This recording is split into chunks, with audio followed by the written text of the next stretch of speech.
Madhi Zot Allahu në Kur'an na drejtohet me 3 ajete ku na këshillon që t'i friksohemi atij. Në ajetin e parë, mbas kësaj këshille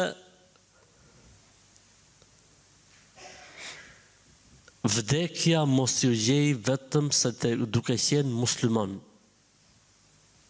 Musliman të mirë dhe musliman të vërtet. Po ne vdekin se kemi në dorë, duhet t'i rish gati gjithmonë. Duhet t'jesh në kujdes të vazhdueshëm me fjalët, me veprat, me sjelljet, në mënyrë që kur të vi, t'jesh i përgatit. Kanë qenë shokët e pejgamberit sallallahu alajhi wasallam që po t'i thoshë ndonjërit prej tyre sot do të vdesësh apo nesër do të vdesësh, nuk kishte se çfarë të shtonte në veprat e tij.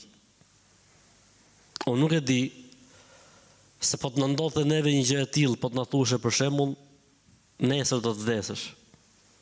Besoj se nuk do të mjaftonin 24 orë që ne të lajmë, e të lyjmë haqet, e të shkruajmë borxhet, e të përmenim sikletet e kështu me radhë.